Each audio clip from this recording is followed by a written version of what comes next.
Yeah, come on.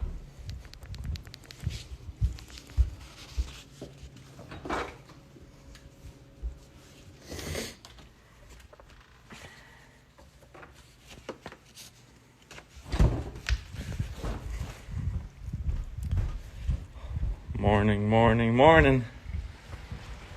Hope everyone's having a great morning. Beautiful Saturday here in Los Angeles. What?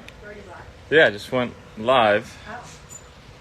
My mom is going to be joining us this morning. We've been doing every day a series called Together at Home since I'm with her here at home. And we've been speaking to different individuals who are, running businesses right now, that are leading companies, that are trying to evolve and inspire change and find ways to give back. And it's been a great time. And today's Saturday, so we thought a lot of people had a lot of questions about small businesses and kind of the economic times that we're going through. And so we thought we would do Small Business Saturday and talk with someone that was from the business space, that has a lot of experience with business ventures and with mindset and with motivation, and how to really navigate through this kind of time and through this storm. So this morning we're going to be speaking with Ed Mylett, who is Mylett. And he is, Patrick, I always say, all of the people we've been speaking with are helpers or healers or cultivators of hope, aka architects of change, people who are taking this moment to inspire others, change the lives of others, who are stepping up to motivate people. And he is certainly that kind of person. He's taken this moment and he's telling people how to evolve in it, how to take advantage of it. I find him super inspiring, Ed.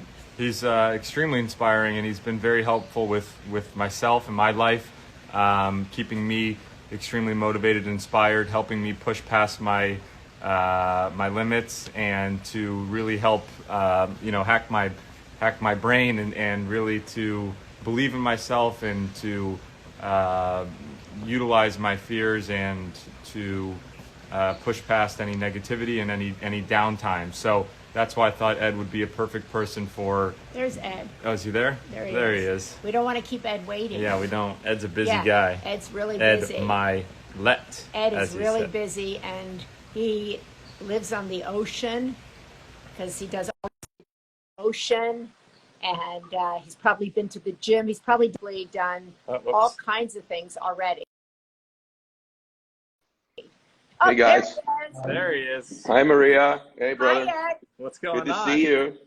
Well, I'm honored to be with you. I'm not that busy. Come on. I'm glad to be here with you. You said the other day to Patrick that you're on more Zoom calls than you ever thought imaginable, taking advantage of this moment, shifting in this moment. You're taking advantage of the moment. I absolutely am. I've been busier the last 10 days than I think I've probably ever been. I'm not kidding you.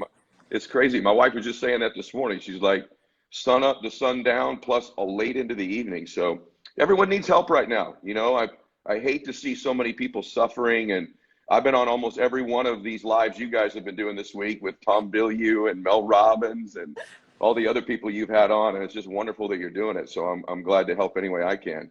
Yeah, of course. My mom actually is the one who started it, and she was kind of having to evolve her work life and what she was doing that she couldn't do at her office any longer.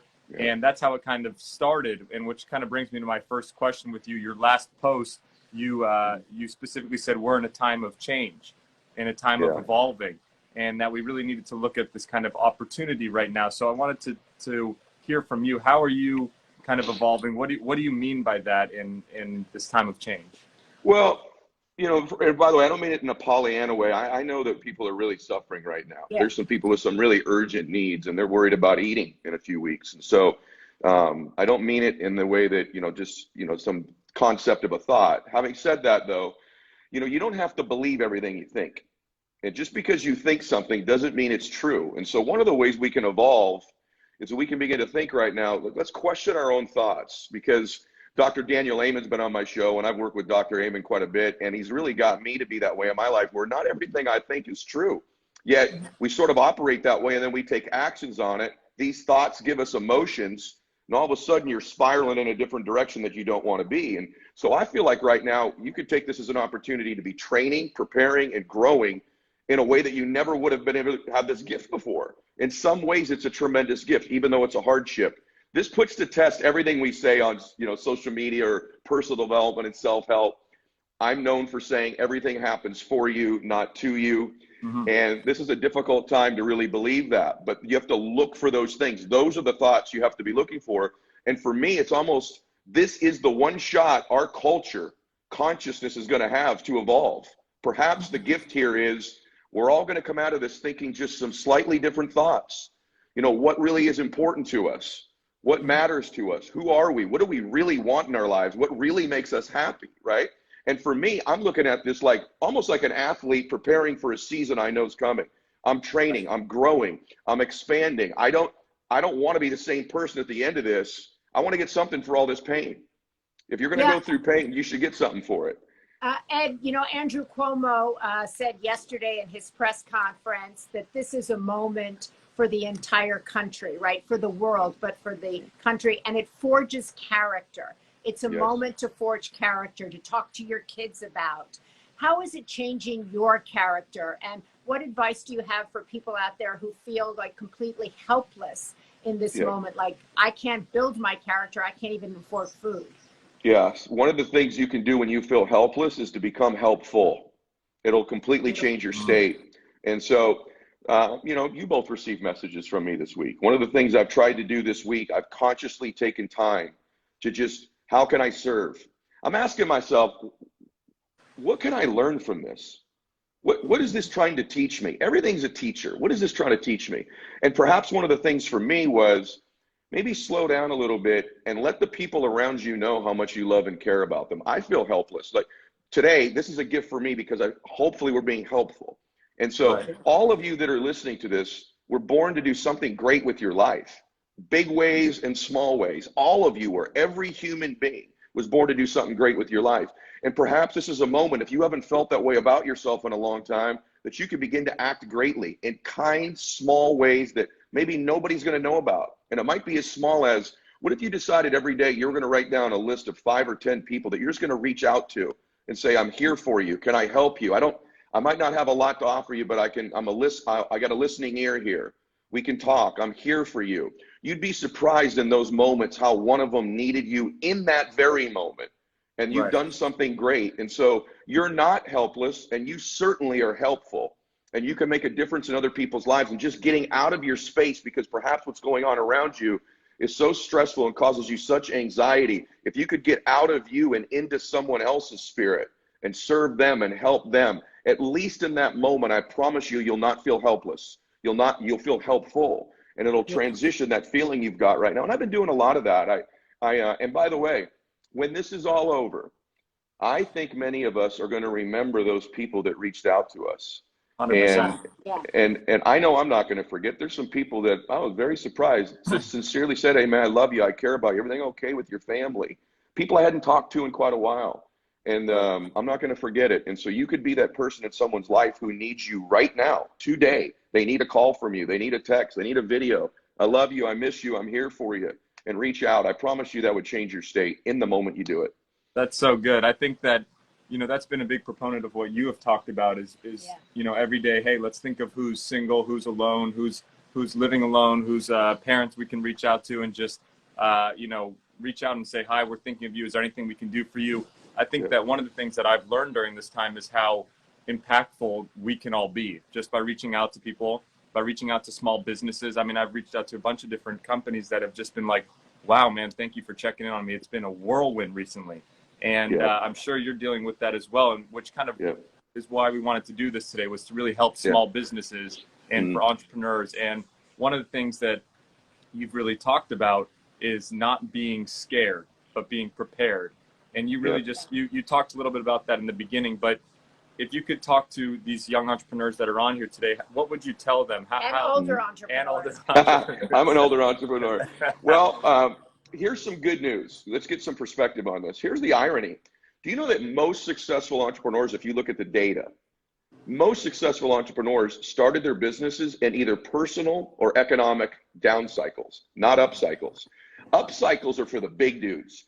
Up cycles are for the big boys. They all flourish during this time. Ironically, almost all successful entrepreneurs started or restarted in a personal financial crisis or in an economic crisis. I'll give you some examples. Gates starts Microsoft in 1975. Terrible economy that got worse and worse and worse. Jobs starts in 76. Zuckerberg starts Facebook in 04. 4 years later, they're just getting their steam up. 08 hits, right? And so you could look at all of these different companies. And Netflix starts in 97, right? The 97, they just get a little steam up. They're just finally starting to catch, maybe get on Blockbuster. 9/11 hits. And so, and most of these people started when they were broke, when they were down. And so, ironically, and this is going to happen to many of you, there are going to be many millionaires, many ultra successful entrepreneurs whose businesses are born over the next several weeks or were recalibrated and restarted. They're not started in up cycles. They're started in down cycles. Almost every single one of them. Mine was as well. And so I've been reminding myself of that, not because it makes me feel good, but because it's a fact. And so I love one that. of the, I think that I just want to pause with what he just said and have people really let that sink in, because what you just said is incredibly inspiring to everybody who feels like this is a catastrophic moment. You're saying this actually is the moment. It's the moment of change. I'll give you an example, Maria, and you know this better than I do, but and so do you, Patrick. And Patrick and I talk about this stuff very often, like business cycles, ideas, trends, the moment. But if you really think about it, you guys, this is when real change is going to occur, culturally, economically. And if you haven't been successful yet, it deals new cards to you. It deals new cards. And so I'll give you an example. During a moment like this is when complete innovation is going to happen. It's when the Barnes and Nobles start to disappear, right? And the Amazons emerge in these types of cycles. It's when the IBMs shrink and the Microsofts emerge. It's when the blockbusters have a difficult time and the new entrepreneurs emerge, like the Netflix, the Mark Cubans, and all the small entrepreneurs that are out there. And so, and one of the things I think I would just say to everybody is you have to act like business is open. And so this is really important. You have to create more structure right now, not less. So I'm forcing more structure on myself. I'm getting up 30 minutes earlier than I normally do. Why? Because I know everybody's getting up an hour later, right? The second day that this was going, Patrick, you texted me, and it's funny, when you texted me, I looked down, I had some sweatpants on. So I say this, guys, out of making mistakes. I'm not a guru, okay? I'm a average, ordinary person who makes mistakes, but I learned from, after almost 50 years, I've learned from a few. It was the second day you texted me, and I looked down at my phone, and I had these Adidas sweatpants on, and there was a toothpaste stain. It was like 8 o'clock in the morning on my sweats. And I went, oh, I spilled some toothpaste on my sweats. And I went, no, that's impossible because I haven't brushed my teeth yet. And it was 8 a.m. And I went, oh, that's yesterday's toothpaste. I've been wearing these sweatpants for 2 damn days, right? And there's a lot of people listening to this. And in that moment, I went, that's it. I got up, I showered, I put a suit on. And so I'm getting dressed every day. Look at me today, and it's a Saturday, right? Yeah, me too. Every day. And I've noticed that. And Patrick, I'll give you a pass because it's a Saturday. But Monday through Friday, get up, get dressed like you're going to work. Get off the couch. Get somewhere in your apartment or your home where you're working like you normally work. You know what it's like? We all have those Netflix Sundays in our sweats and we're laying around. Too many entrepreneurs are taking every day to be dressed like that. And you're seeing them on social. Get dressed, clean up, perform like you normally would. Even if you can't go somewhere, you got to act like it. You got to model that behavior. That's so good. I'm just seeing so many people in the comments saying, wow, structure. And I think that's so important. Something that I've learned so much from you is that routine. You know, I've always been a big believer in my morning routines, and something I was struggling with in January was when I had my shoulder surgery, and I felt like, you know what, I don't need to get up early anymore. I don't need to do this because I can't work out. And I texted you and I said, man, I'm really struggling with my routine. And you said, how lucky are you that you still get to wake up every morning that early, and now you can focus on things that you weren't able to focus on. Now you get to read more. Now you get to listen to more podcasts and get, more advice, get smarter, learn from this time. It's not always that we get to be off the field and see what kind of a perspective of the people that are on the field. And I felt like, wow, that was so true. Don't use this time to slack off, but just continue that routine, continue that structure, and find ways to learn in other ways. And I think that's such great advice to a lot of these young entrepreneurs that are maybe working from home now, who are dealing with a shift or a change. Make sure you keep that structure. Make sure you're waking up early still. Make sure you're doing something a little bit active. Make sure you're, checking in on people. I think that's really great advice. I think, Ed, there's so many people. It is great. And I've been dressing up every day, brushing my hair, putting on makeup as if I have somewhere to go, right? I think that's super important. But what do you say to, because I have so many friends who are, kind of primary breadwinners in their families. They're women, small business owners. They've spent their whole life building a hair salon, a home goods store. They're firing people. They really don't, they want to dress up, but they have nowhere to go, and they don't even know how to shift their retail business, which might be brick and mortar, into something else. What's the best advice you can give people like that? Yeah, I wish that it was more pure, perfect advice, because it's so difficult when you can't open the door of your business to earn revenue. And I worry about that. I feel like entrepreneurs right now, you have a moral choice and a financial choice between, do you keep your people on board and for how long? And I worry about that for people. I would say this, the routines that Patrick is discussing have to evolve when you can't go to the places you normally do them. And so part of the routines that I've been doing, for example, I have every intention of, like, I'll give you an example. A couple of my businesses are completely shut down. So my speaking business, all that stuff, that's shut down. I'm worried about my investments in real estate right now. But my financial business, WFG, that's flourishing. People are recruiting. They want help with their money. That stuff's been working well. My pig out chips business. But the ones that are shut down, what I'm doing is I'm communicating with my clients, even though I'm not seeing them. Keeping that connection so that when we come back, I'm booking appointments for May under the assumption I'm going to be allowed to get back to work. And if we're not, I'll move them in May. So one of the things you should be doing as an entrepreneur is still booking the appointments, because here's the thing, we're going to get let back to work sometime.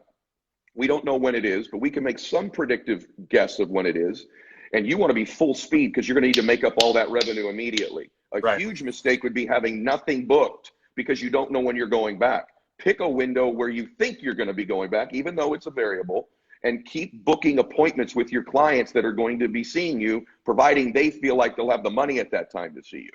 The second thing I'm doing is I've evolved my routine where I'm not, you go to the gym for an hour every day. I'm not doing that now. So what I'm giving myself the gift of is like 5 15-minute workouts throughout the day. So I'm keeping my state higher. You can't possibly move your body and have anxiety and fear and depression. It's impossible. Because your body's your unconscious mind, truthfully. So your body tells your mind what to be thinking. So I've actually got a gift. This is funny. I've got a gift now of 4 or 5 little 15-minute jumping jack, push-ups, yoga, workouts throughout the day. And it's funny, in what is a crisis, ending days, I'm like, I'm not that tired. I've been working all day. And I didn't have a lot of anxiety, even though I have thousands of people depending upon me. Why is that? I haven't allowed my mind to rest because I'm moving my body every hour for 15 minutes. And then one more little gift I'll give to everybody is, there's a thing I run called mini days structurally that maybe you could consider doing. This happened way before this. 24-hour days were created by somebody a long time ago, that before the internet, when everything was slow. I don't believe in 24-hour days. I think that's just a made-up number. So I just started to make my days into 6-hour days. So we've all had a day where in 6 hours, we got more done than we did in a full day. Everybody's had that morning. You're like, it's 11 o'clock. I've crushed my whole day. I went, well, why can't I do that every day? When I got 24 hours, I pace myself like I got all day to do it. But what if a day was 6 hours? What if a day was 6 hours? You bend time. So for me, my first day, 6 a.m. to noon. That's a full day. I want to get a full day's activities done, calls, contacts done in that 6 hours that most people take a full 24-hour day to do. Then day 2 starts at noon to 6 p.m. Same thing, full day of activity, full day of appointments, full day of talking to people, full day of listening to podcasts, full day of reading, full day of growth, full day of improving myself. The next day's from 6 p.m. to midnight. Same thing. So what if you could get 21 days a week right now? What if you could get 21 days of growth in 7, 21 days of reading in 7, 21 days of calling people in 7? You could come out of this in 4 or 5 weeks, having invested 50 something days in yourself when everybody else only got the 21 or 28 days. So I'm running these mini days, and it's completely bended my concept of what time is. And I know, Patrick, you and I have talked about this, but more than ever, if you're going to grow, don't take 24 hours. That's not one day. One day, 6 hours. 6 hours. You can get your reading done, your growth, your calls all done in those 6 hours, and start again the next 6 hours. Right. I think that first off, I want to say hi to Marcus Lemonis, who keeps commenting. I just saw, and he's someone that I looked up to for a while, and he helped so many small businesses. So shout out to Marcus. I think one of the things that I love about you, and I love talking with people about, is not just business isn't just about business. It's really about the leading, and something that you talk about so much is the mindset, kind of the inspiration, the motivation, and the mindset. What is something that you can tell a lot of these business, men and women leaders about how to really kind of hack their mindset right now? You talk so much about happiness, being happy with yourself, being fulfilled. How can we talk to people right now during this time to really hack that mindset? Well, good question. A couple things on mindset that I would tell you all is Patrick's 100% right, that what everybody wants is happiness. So one way to remake your company right now, your hair salon, your engineering firm, your sandwich shop, hopefully that gets to get reopened, is that you could get better at your business right now. And Patrick just gave you the key. You got to understand what you're selling once and for all. And what you're selling people, ultimately at the end, if you ran it out to its logical conclusion, what everybody's buying from you is a slice of happy. That's what they want from you. And not enough entrepreneurs slowed down to sell happiness. So my product, no matter what it is I sell happy. Now, obviously, there's wine behind me. We know that makes people happy. So people that sell wine know that you happy, right? I was going to wonder about that. I'll be on that. I'll be on that later. I'm trying to avoid this room except for Zoom calls. So, but you'd say but what if you got more evangelical about your cause? Let me tell you what's coming out of this time. Young entrepreneurs, particularly. You do surveys of young entrepreneurs. They want to be a part of something that's crusade and cause oriented. They want to do good work. It's more important than money is making a difference. Guess what? That's not just young people. That's everybody. They want to make a difference. Great entrepreneurs are evangelical almost about their cause. They're evangelists. They sell happiness. You'd say that's just ridiculous. I put a post out about this the other day. The number one food seller and real estate holder on planet Earth is this man named Ray Kroc. I'm not knocking McDonald's. It's a wonderful company. One of my good friends owns a whole bunch of them. But I don't think any of us would argue that it's not the healthiest food in the world, nor probably the best food in the world. Yet he sold the most food in the history of the world, right? And owns more residential or commercial real estate than about anybody, that organization. How'd they do it? They did it because they sell happiness. They somehow got you to connect being happy to their hamburger. Their mascot is a clown. Their mascot is a clown. Their number one meal is called a Happy Meal. Right. They connected happiness to their product. That's the mindset of all entrepreneurs going forward. Sam Walton, it was just another retail store. What separated it from Kmart and these other stores? You entrepreneurs thinking about this. They put greeters in front of the store. They made people happy. Retired folks from a store, welcome, have a great day. You immediately walked in and got a slice of happy. So the separator is, can you become so evangelical about your cause, your mission, that people think if I get that insurance, or I get that product, or I get recruited, or I go and get this piece of this yogurt, or I interact with this engineering firm, I'm an architect. How do I sell happiness? You got to begin to sell the end result of how happy they'll be when they get this home. Everyone wants more happiness. Great entrepreneurs link their product or what they do ultimately to getting happy. Steve Jobs would roll out a Mac, a computer, and go, isn't she beautiful? Isn't it beautiful? You're like, no, right? But isn't it beautiful? She'll make you so happy. All great entrepreneurs link it. Average entrepreneurs don't get that. They just sell the product or the money or what it could physically do for you. Right. Facts tell, stories sell. So you can have all the facts in the world. Stories sell people. And so maybe this is a time. I'll come up for air here. Maybe this is a time for you to remake your story. And maybe that story needs to be linked to happiness, so that you come out of this a completely different entrepreneur, a completely different business person, maybe a completely different mother. Maybe a completely different father. What if you became evangelical about your family right now? We're going to do something awesome.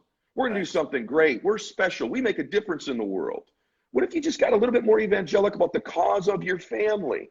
That would make a difference in your home. So sorry for going so long. No, great. I love that. And you know, for me, I always supported McDonald's because actually the work they did with the money they made. Joan Right. Kroc, they were Yep. huge philanthropists. So I always felt like if the kids wanted to go to McDonald's, I was like, we'll do that because Joan Kroc is actually using that money to support Salvation Army, Special Olympics. Special Olympics. But she did so much with that money. So I think having a purpose to your company, like you're saying, happiness, but also like we're using this company to also support autism, Alzheimer's, different organizations. But let me digress 1 second. One of the things I loved about Ed, I love about you, is that you talk about family and that you talk about being successful professionally and personally. And I think this is such an important message, particularly coming from a man. I really do, because so often people say like, well, you know, everything fell apart because I was being successful professionally. And I talk to a lot of women right now who say, you know, my partner, my husband or whatever is at home working, and like, whoa, it's a whole new dynamic. Right. And so I want to know how it is for you at home, and how can people be successful personally and professionally, like you were just saying. Well, and by the way, I talk about it because it's things I've struggled with from time to time too, as a busy person, right? So, one, I can tell you, and I was just talking to somebody who just had a young child, and they were asking me about any regrets I had. And I said, yeah, too many times when Christiana will say to me, do you remember when Max, you know, when he was 3 or 4? And I say, I don't remember that. And I figured this out when my kids were young, but not super young. One thing I would just say to all of you is that be present where you are. You're going to be so busy with work that when you come home, be with them, even if it's just for that first hour or two. Put your phone away. I struggle with this so much, Maria, that I've been doing something for a long time. I leave my phone in the car the first hour when I get home. I can't even see it or touch it. I know Patrick has this deal now where he doesn't look at his phone during meals. Yes. I don't do it when I come home. So for me, it's being present where I am. And I can tell you, as somebody who's had the great blessings of some financial success in my life, that nothing financially comes remotely close to having a wonderful, beautiful, loving family. It's got to be your number one priority in your life. And you can have it all. You can have all of those things. I'm going to tell you something that may seem very contrived, but it's what I do. For too many years, I scheduled all my business. And then when there was an opening, I'd go, oh, family time. Right. That's what most entrepreneurs do. And I changed it maybe 15 years ago. And what I did when I planned my week is I go, okay, family time first. Soccer, volleyball, date night, whatever it was. Then the rest of my world gets planned around that. And so it's my first planning. It may seem strategic. Last thing I'll give you, a little tip, especially for some of the men, since Maria had pointed that out. One thing I just want to say to all you guys, write down notes, because you're going to get busy. It's not contrived. It's love. Write down notes in your calendar. Call my daughter. Text my son. Call my wife. Call my dad. Call my mom. Too many of you at the end of the week go, my gosh, I didn't even call my mom. And so I actually schedule reminders in my calendar, and that's the most loving thing you could do, is make them a priority on your calendar. I just want to say one thing about you guys, because people might not know this, but one of the things I admired the most about Patrick, in fact, it's the thing I admire the most, is how much he loves and cares for his family. And he's there for Sunday dinner, as you guys know. And it's the thing that when we met, I went, I want to, whatever I can do to be his friend, and both of us, and by the way, Patrick and I help each other. He helps me, I help him. But I know what a wonderful son he is and brother. And I also know what an incredible husband and father he will be someday. And so I try to surround myself with people like that. And you know that's true, Patrick, how wonderful you are with your mom and your siblings and your dad. And that's a culture in your family that I kind of have a hunch that Maria has a lot to do with that. But something that I really admire. And my other advice to you is what I just said, entrepreneurs. You men, you better have 3 or 4 men in your life that are good dads. that are good husbands, that hold you to that standard. There's a power to association in winning, and there's a power to association in being a parent and a loved one as well. So hope that helps a little bit. Thank you so much. That was great. I definitely am very fortunate to have such a great mom, but I appreciate that compliment. And I think it brings me to another little point, or pointer for a lot of people that are here, is kind of show me your friends and I'll show you your future. Really surround yourself with the right team, the right friends, the right other husbands, or people that are promoting that lifestyle that you're wanting to get to. People that are building you up. And something that I love about you is you push me. I mean, when I meet with you or I talk with you, you're like, all right, get your iPad out and write this down. This is what you're going to do. You know, next time I see you, I want this done, this done, this done, this done, and everything. And it's making me go past what I thought I was capable of doing. And surrounding yourself with those kind of people is essential. And I think that's great. I'm going to go to the little question thing down here and just press a few of these questions that we can answer for people. I think one of us, this is good here. Do you think that this will change companies' perspectives on remote work and at the same time optimizing their offices, realty offices? So I guess it's a question of maybe you can talk if you're in your business. Are you seeing this as actually finding ways to utilize this from now on, doing more Zoom calls, not paying crazy rents for retail? Yes. And by the way, I want to hear this from you guys too, but my quick answer is, what a great question. Absolutely yes. This has been a couple of, especially in WFG, for example, it's been such a revelation how we have not been evolving and utilizing technology, and the ease of which you can reach people in their homes and in their offices. And you know, the other thing, we've sort of built this when I was a little guy, if someone knocked on our door, you'd be like, oh, who's at the door? You know, you wanted someone to come in your house. Nowadays, like, who's at the door? You know, there's this people, a lot of times in a lot of businesses, people would rather interact this way than even in person all the time, even though I think it's more effective in person. So 100% yes. And I do think it is absolutely making companies rethink. And by the way, some companies have been great about this, like the Googles of the world for many years, but the rest of the world's lagged behind. We still all think we have to get in the car, drive to a brick and mortar building. And the truth is, there are businesses where you can't cut someone's hair through Zoom, to Maria's point earlier, right? But many businesses can be faster, more efficient, and to your point, Patrick, far less capital to be doing business to some extent this way. I will say that I have found that doing business this way is faster, but typically in business, the faster we go, our efficiencies drop. And so for all of you, this may seem like a broad concept, but something I'm learning is that although this is much faster and easier, I can't support a more technology-driven business with the old systems I had in brick and mortar, meaning you better be evolving the support systems as you begin to do business this way more, because the last 3 or 4 weeks, we're rocking, but I'm still supporting it with all the old systems and strategies. So you have to be rethinking also the support systems you have for your business as well. But 1,000,000%, this is going to change many, many industries and companies. What are you doing in yours, Patrick? Well, it's been a big shift. I mean, for our pizza shops, Blaze, we've gone to full delivery, doing free delivery for people. And, but it's they've shifted their model from a lot of the kind of walk in, create your pizza to the delivery model last year. So it was a great, prep for them. But now this is a full blown, scaling that delivery side. The gyms, a lot of them are doing now free Instagram lives, so people can go and still, build that community and create that branding, but to give people their workouts and everything from home.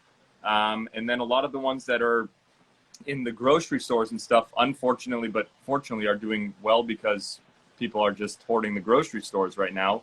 But I think that you're right. I think that a bunch of these companies are going to evolve and see, okay, maybe I'm not going to have as much square footage. I don't need this many, this much space, this much overhead. I can have people meeting through these virtual conference rooms and everything. So it's definitely, if people take a second and reflect on this time and evolve, then they're gonna progress with their businesses, I think. I think one thing that I worry about as I'm a journalist, right? And so I've been okay putting out my Sunday paper or doing these, but I also run a nonprofit, the Women's Alzheimer's Movement. And there's so many nonprofit leaders who are struggling to think about how can we keep a nonprofit alive? How can we can't do events. How can we raise money in this time?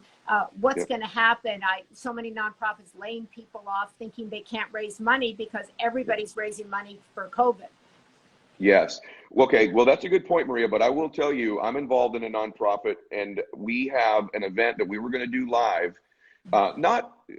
Here's what I think. I think it's very important not to assume something that's not been proven yet. Although people are giving a lot of money to COVID and it is a very, very important, obviously I think we would all agree it's the most urgent cause in the world right now. Right. But I will tell you, and I'm not going to get into my philanthropic activity, but all my normal giving happened in the last few weeks. And my nonprofit that I'm involved with, we are moving from our live event to a Zoom event.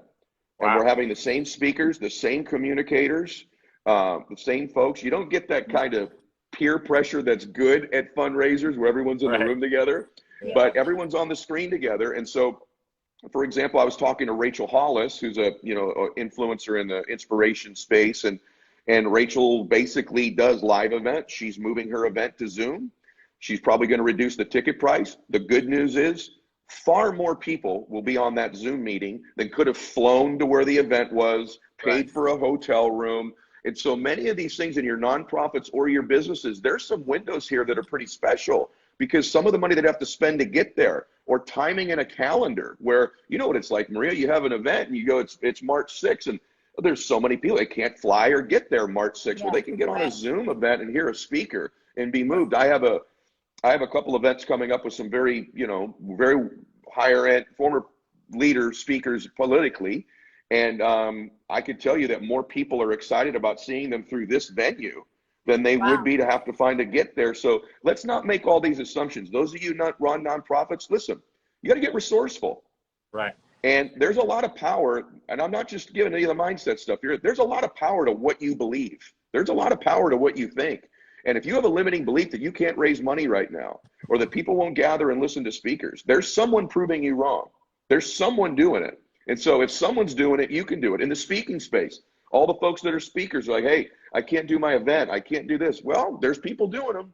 Right. And guess what? The more of you that think that, there's less and less competition for them to get to your audience, to your customers. And so it's better be very careful. You run a nonprofit, you think you can't raise money right now, and someone else does, and now they've got someone connected to your cause. So I don't think that's the case. I do think what is obviously true is people are concerned about their money right now more than ever. Yeah. And maybe they're not quite as willing to part with it as they once were. Yeah. But I don't believe that that's the case overall, everyone. I'm telling you right now, there's a lot of upside to where we are right now. And I think you just need to look for it. Get resourceful. And by the way, collaborate. Who should you be collaborating with you never have before? Right. That's what I'd be thinking about. Well, we don't want to take too much of your time. We'll do maybe one or two more of these questions. One of these that I saw, which I thought was really great because it's something that I know our companies are really struggling with. I'm trying to find where it went now. So while Patrick tries to find this question, I'm going to start summarizing many of the things you said here, which I think are so extraordinary about putting your family first on your calendar as opposed to last. That's a real takeaway to me. Having many days in your one day, I think that's a real takeaway for a mindset takeaway there. I think that's really terrific. Surrounding yourself with people who have the same values. Right. If you have a company, infusing values into your company, values of happiness, values of purpose, rethinking maybe how you're presenting, reevaluating the story of your company. Okay, now go ahead, Patrick. Yeah, I have so many takeaways. I'm so excited. I just thought that this one was actually really great because it's something that I've been struggling with, and I'm sure tons of people out there have been struggling with, which is kind of talking about morals with financial choice and how you really balance those. I think that a lot of people right now have been in companies that they've worked with other people for 10, 20 years, 30 Yeah. years, whatever. And they're doing everything they can to keep these doors open or alive. And you know, I don't know if you really have a recommendation for this, because it's really business to business and really tough. But the decisions between, you know, having moral and the right financial choice.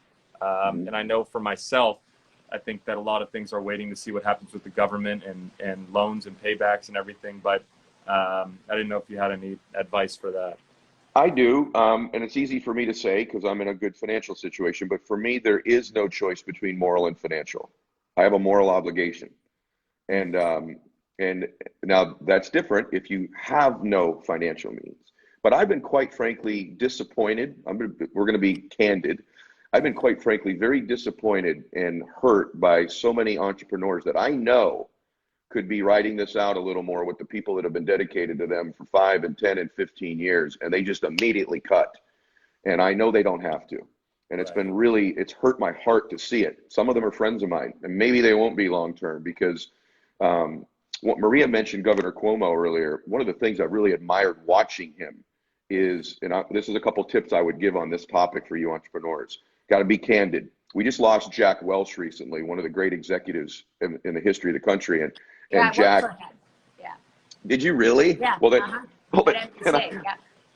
so I'm going to pretend to know him, and you do know him. Yeah. But one of the things I know that you know this, Maria, is that he was such a big believer in candor, and he wrote about it in many of his books. He's a very candid person. Now, I can just tell you that I think you need to be candid with people. I don't feel like it's fair to not be straightforward with people. And so, for example, in one of my companies, I've let them know, listen, I'm riding this out with you.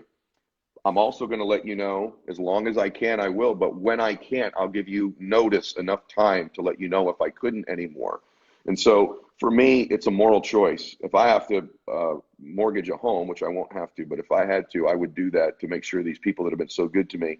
And I understand some of you are like, I can't mortgage a home. I'm running out of cash. Then you need to be candid. You need to be truthful with them. You need to be upfront. And so that's such a difficult time. Now, one thing I think we would all three agree with, I feel like we all have these friends, and we're this person too. Our ego, we want to let everybody know we know what's going on and we can forecast what's going to happen. The truth is, nobody knows. And that's one of the things I respect about Governor Cuomo. He's kind of let you know he doesn't know. You know, we're doing everything we can every day. Having said that, I think, in my opinion, this has almost been like playing poker, like 7-card poker, stud or something, and 2 cards have been dealt if you're an entrepreneur. So you don't know, right? And is it 5 more weeks, 3 more weeks, 12 more weeks, 9 months?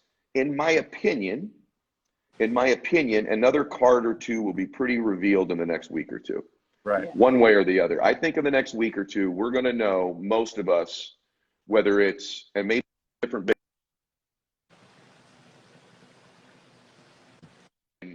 in New York and California, for example. But I do think if you can hold on another week to 10 days to 2 weeks, I think we're not going to have all the cards. We won't know all 7 cards, but we may have another card or 2 dealt where we know 3 more weeks we're back, 2 more weeks some of us are back, 6 more weeks we're back, or not. And so I think if you can hang on another week to 2 weeks, you're going to know a little bit more what hand you're playing, so to speak. That's pretty so soon. good. I just want to say, Ed, that you've been so inspirational today. You've given us so many really practical takeaways, which I really love, that I can go and actually implement not only in my business, but on behalf of my nonprofit. You helped me shift my thinking regarding the nonprofit that I work with. And I think there's so many people out there that are saying the same thing, that we can read through these questions. I don't know if you can. He can't see he him. Can't I see can all see the, him. anyway.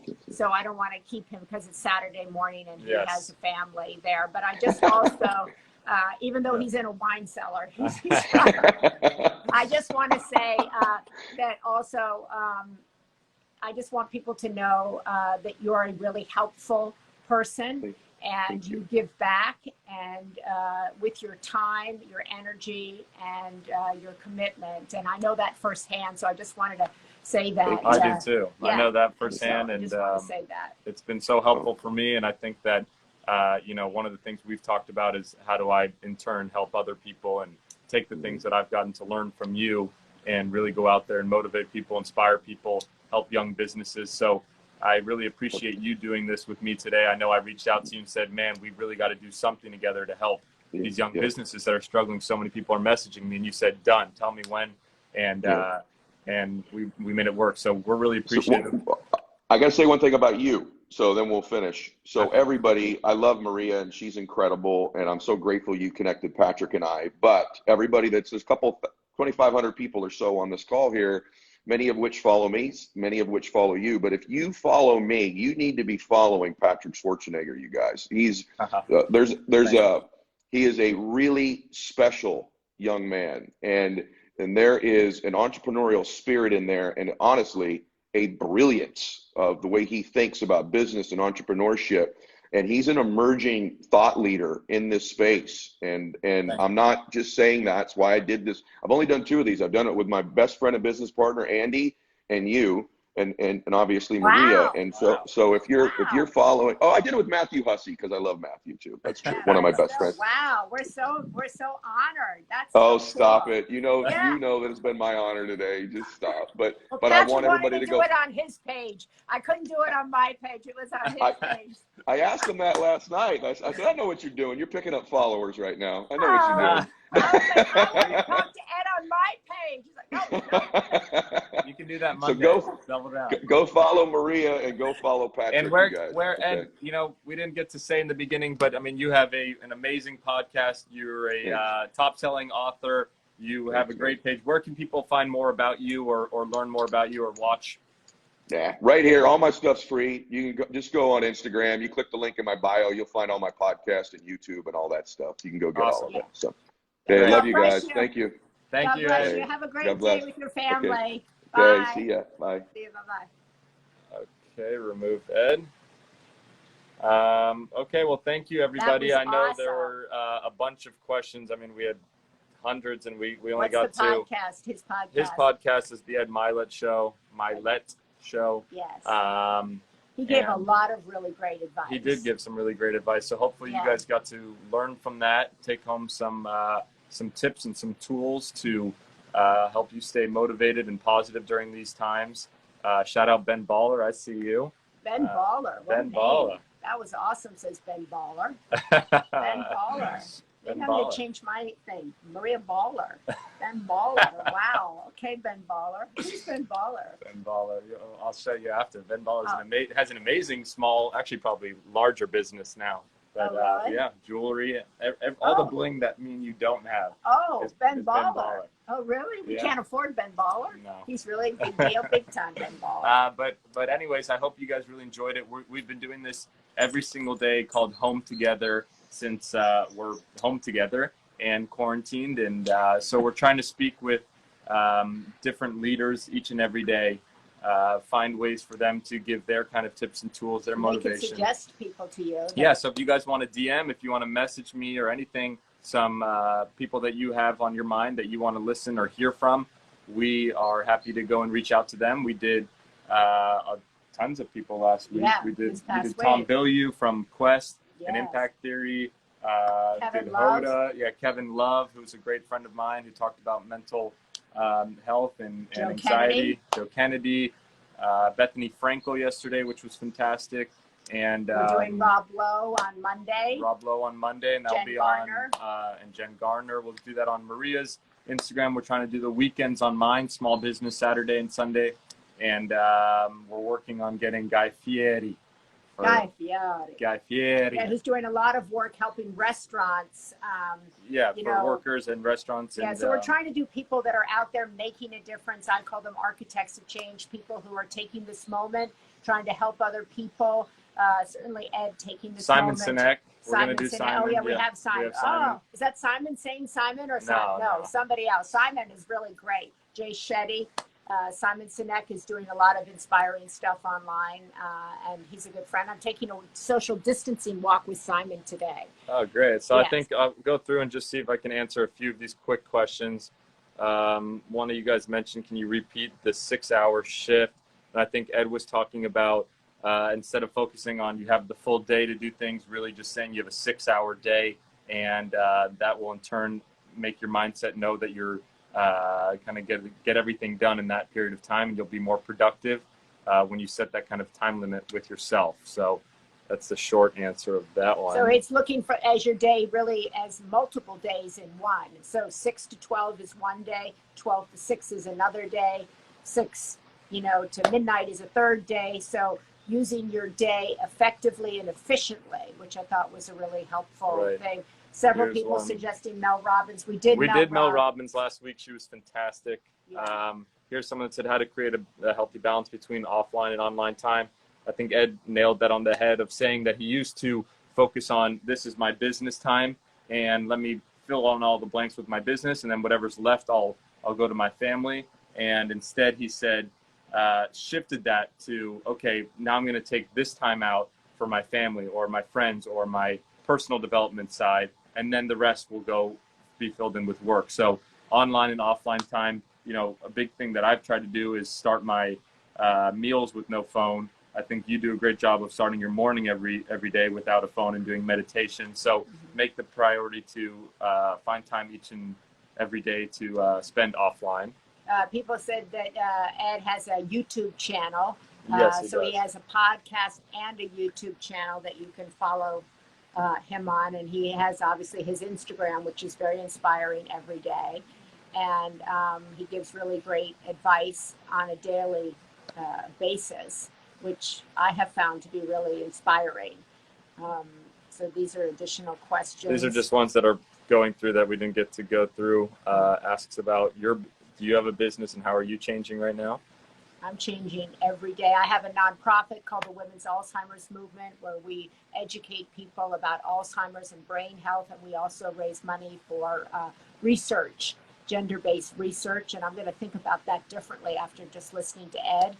I also have a Sunday paper newsletter. So I have a media company. I do documentaries and different media properties. And I'm also a journalist at NBC. But my most important job is that of being a mom, being a mother, which is an ongoing, being a teacher. And that's what I consider to be my most. This person says, what is your recommendation to people who are trying to grow their business during these times in terms of motivational speaking?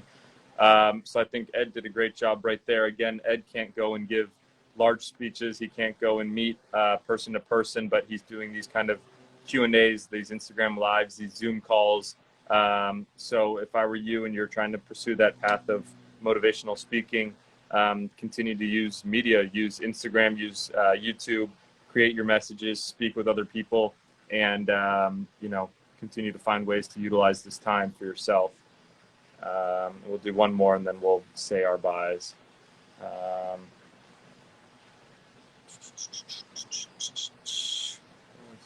Shifting. I guess, Mom, you can do this one. What's that? Will our global experience shift family and work balance life? I think it already has. I think it's shifted every part of our lives. You have people spending time at home who haven't spent time as couples, parents who haven't spent time with adult children, parents who are spending, a lot of time with young children, becoming teachers, having to learn to coexist, co-work. So I think it has changed all of our lives. And the question, I think, as Ed said, is how do we change it for the better, and how do we use this time to learn things that we can take into our life after this is over. And as Governor Cuomo said yesterday, this is a moment that will forge our character for years to come. So how is it going to forge us? That's a question we can all ask ourselves this weekend. Right. Well, you guys, thank you so much for joining. I hope that was helpful for you guys. We're going to hopefully continue to do this on the weekends. And if you have any more questions, feel free to reach out to me. I always try to go through, yeah, maybe we can do Zooms with people, but I tried to message everybody back on direct message. And I hope you guys have a great weekend, and stay positive, stay indoors, and wash your hands. All right, over and out. And